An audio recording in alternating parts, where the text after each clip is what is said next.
Tamar Creaky from the Greene County Public Library, and I'm here with Myra Banion today, and we're going to talk about her experiences surrounding and related to the 1974 tornado. Mm-hmm.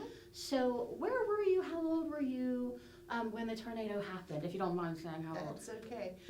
1974, I would have been, can I do the math? I would have been 21, ready to turn 22. Okay. And I was a senior at Morehead State University in Morehead, Kentucky. And I remember being at a Miss Morehead pageant. Yes, don't laugh though, because one of my former roommates actually won and went on to be Miss Kentucky. Oh, wow. That year, or the following year, I guess it was. But anyway, okay. So I was there, and I can't imagine in that day and age that there was any kind of announcement made at the pageant. Right. I'm not sure how I found out, but I do remember, I believe it was a Tuesday or a Wednesday? Wednesday. A Wednesday. Mm-hmm.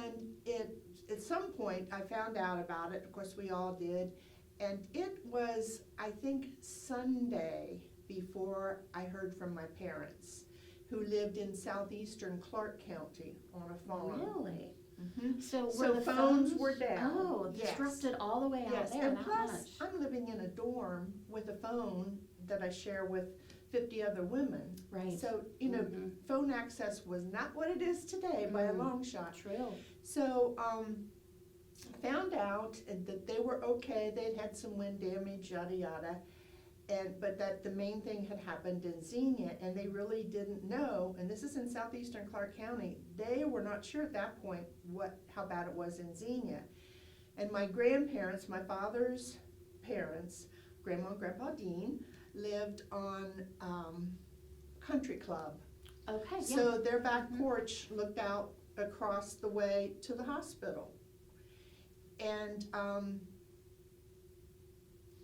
so found out my parents were okay, then found out a few days later that my grandparents were okay, but that Xenia was a disaster, a total disaster. Mm-hmm.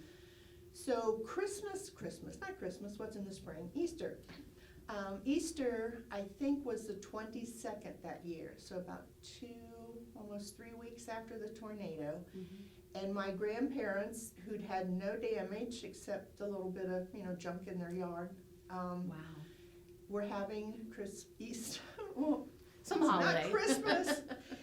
We're having Easter dinner, and I was driving alone because I was going from Easter dinner on to Morehead, and I got to the city limits of Xenia, and it's blocked off on Route 68. Wow, even like 3 weeks later. Okay. And a young man whom I graduated high school with happened to be the National Guard at that stop. And so we had a little bit of a reunion, and I said, well, I'm scheduled to be at my grandparents' for Easter dinner, and he said, well, okay. And I said they were on Country Club, and he said, oh yeah, you can get through to Country Club, yada yada. So all during Easter dinner, of course, the tornado's the main topic of conversation. I believe that, yeah. Including my grandparents telling us they watched a funnel cloud from their back porch approach the hospital. And at one point, one of them turned to the other and said, well, Arthur, I think we better go to the basement now. Oh my goodness. And coincidentally, a friend of mine from high school was a registered nurse at the hospital, and she told stories of getting people away from the windows to a safe place in the hospital. But that's all I remember of her story, which I'm sure she could say a whole lot more. After Easter dinner was over, I remember my dad insisting that my two brothers and I get in the car with him and drive around Xenia. Mm-hmm. And I felt it was sort of, not voyeuristic, but just, looking at a disaster. Almost macabre. Yes, exactly. Mm-hmm. Good word, thank you. But he said, I want you to know how crucial it is to listen to tornado warnings in the future. And boy, do I listen to tornado warnings. And I've read and listened to a lot of other people's stories that were in the tornado, and they all say, we didn't pay any attention. Like, we heard it on the news. We didn't, I had people tell me they'd heard it on the news, and I didn't pay any attention. So I think the whole nation learned a lot about that, Hopefully. that day. Yes. Yeah. I do remember, if I remember this correctly, the high school was where Shawnee Park is now, with the fountains and stuff, and the big gazebo. I think that's where the high school was. There was nothing there. I just remember looking at a field and seeing rubble and saying that was a high school. Wow. Yeah. So that's pretty much my personal story. I did some mental health outpatient work in the 1980s. It was called Mental Health Resources at the time. It's on Market Streets. The building's still some kind of behavioral health facility now. Okay. Several patients would refer to things of, let me see now, that was before the tornado? No, that was after the tornado, because I remember Grandma so-and-so got killed in the tornado and wasn't there that time. So it was kind of eerie hearing those stories after the fact. It's like a landmark period for absolutely. people, before and after. Sort of like 9/11 is for everybody now, but for locally, for Xenia area people. And I think for a lot of people, my age still continues to be that.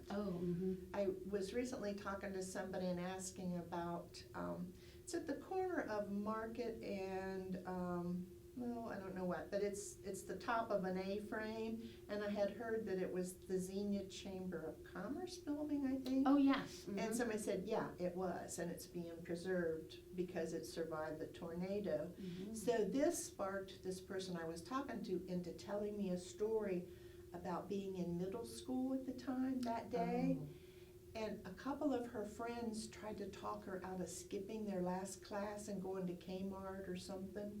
And she said, no, I'm going to stay in school. Her two friends were killed. Oh my goodness. Yeah, and that was just in the past couple of years that I heard that story from an adult. I wouldn't guess her age, probably 60-ish, excuse me. Yeah. And so when you were working in the mental health, that was what, in the 80s? And so people were still referring to that. And was that? It was still pretty fresh, too. Yeah. It was, And of course, we don't want to reveal confidences or anything, but was that maybe any of them the reason why they were there, maybe getting services? Or it was more just they would refer to it and kind of thing? I don't remember anybody specifically having what we call now post-traumatic stress. We were just starting to call it that in the 80s. There might have been that I just don't remember, but a lot of people would say. And just colleagues and secretaries and people I worked with would say, oh yeah, during the tornado, because it was 10, 15 years past. It's still pretty new in everybody's mind. Yes. When it does that much damage. I know a lot of things got built back fairly quickly, but I'm sure they were still in some ways recovering. Yeah. Now, when your dad took you around to see the damage, I know a lot of other people commented on, like, there were no landmarks, so you couldn't even tell where you were in town. Did he have any trouble navigating around town, or it had been a few weeks after, so maybe he'd done it before? I don't remember that. He had grown up on a farm between Xenia and Jamestown, but he went to school, high school and stuff in Xenia, so he was fairly familiar with old Xenia.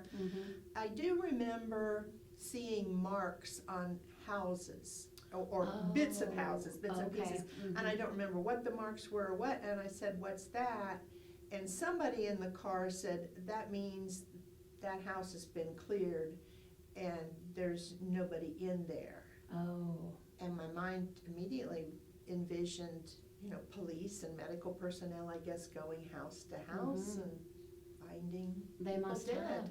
have, Pets. or buried under rubble but alive, Yes. Oh wow. Well, thank you so much for sharing your story. It's been kind of Appreciate you fun. coming in.